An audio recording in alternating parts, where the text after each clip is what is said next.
gente vai mostrar o material que a gente preparou das transações mais caras da janela europeia, que ainda está aberta, por exemplo, na Inglaterra hoje. Vamos lá. Os jogadores mais caros negociados, a maior transação foi a do meia belga Kevin De Bruyne. Ele foi do Wolfsburg para o Manchester City e ele custou, em reais, 306 milhões.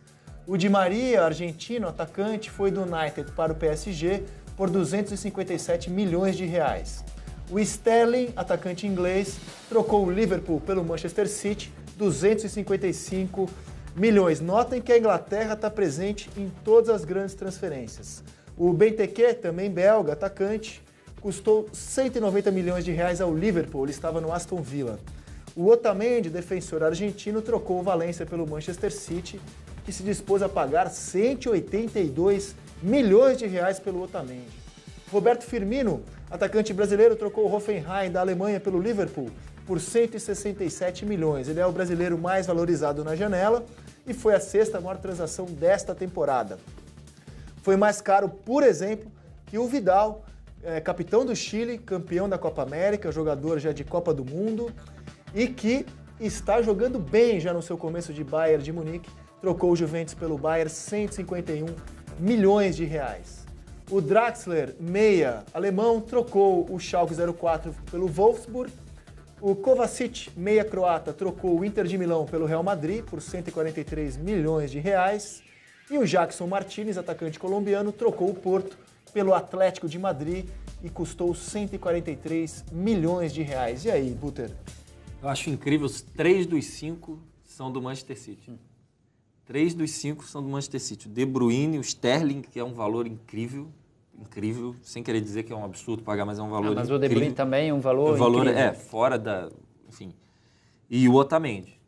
Ok, ali, os 3. E durante muito tempo se pensava que o fair play financeiro ia segurar times como o Manchester City, mas não segura. Eu li um texto até muito interessante, a Forbes fez uma análise, porque todo mundo diz, olha, o Manchester City demonstra que o fair play financeiro na Europa não existe. O que é o fair play financeiro?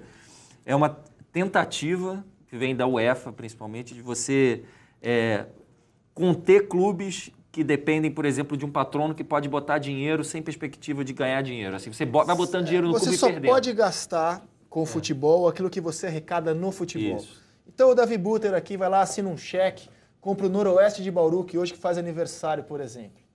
Vai lá e o Davi Buter, diante do poupudo salário que ele tem aqui do Redação, ele resolve contratar o Messi, o Balotelli, com o dinheiro dele. Pelo fair play financeiro não pode. O Noroeste só pode contratar jogadores com o dinheiro que ele arrecada no futebol. Essa é a tentativa que a Europa vem fazendo. E você não pode ficar no vermelho, a questão é que você não pode ficar no vermelho durante anos e anos, sustentando uma estrutura que, se não dependesse de um patrono muito forte, ela não estaria de pé.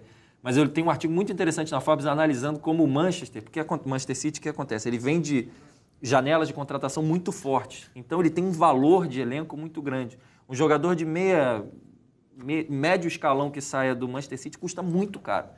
Então a gente vê esses valores de contratação, mas eles vêm vendendo de maneira sistemática há 2, 3 anos também. Então a conta deles, eles estão mais equilibrados hoje do que há 2, 3 anos atrás. E fora a receita que é altíssima. E a receita é alta. É um clube que fatura mais. Exatamente. Na Europa. É um time que se internacionaliza cada mais. Enfim, tem vários fatores aí. Não segurou, não conteve. E também demonstra por outra ponta como as diferenças de filosofia aparecem. A gente estava falando de projeto hoje que o Luxemburgo saiu, mas aparece isso. Por exemplo, o Arsenal é um clube que mal contrata. E você vê a diferença radical. Ele na mesma liga, a filosofia do Wenger, que é uma filosofia de deixar o time crescer, desenvolver os talentos, e a filosofia do Manchester City. É bem interessante ver isso convivendo. E na última Copa, virou um termo meio jocoso, em forma de brincadeira, a expressão geração belga. Porque a Bélgica parou nas quartas de final, mas tem um time jovem e talentoso. E você vê pela janela de transferências que o mundo leva a sério esse termo geração belga, né? Os belgas estão entre as transações mais caras da janela. Inclusive foi o mais caro, né? O mais caro, De Bruyne. E o Milan tentou até o último segundo contratar o Witsel. O Zenit pediu 160 milhões de reais, assim, convertido, né? E não conseguiu tirar o Witsel do Zenit. E tem outros também, né? Por exemplo, o Nainggolan, que a Roma contratou, pagou 100 milhões de reais. Então, a geração belga não é só no papel, é realmente também na valorização mesmo dos jogadores.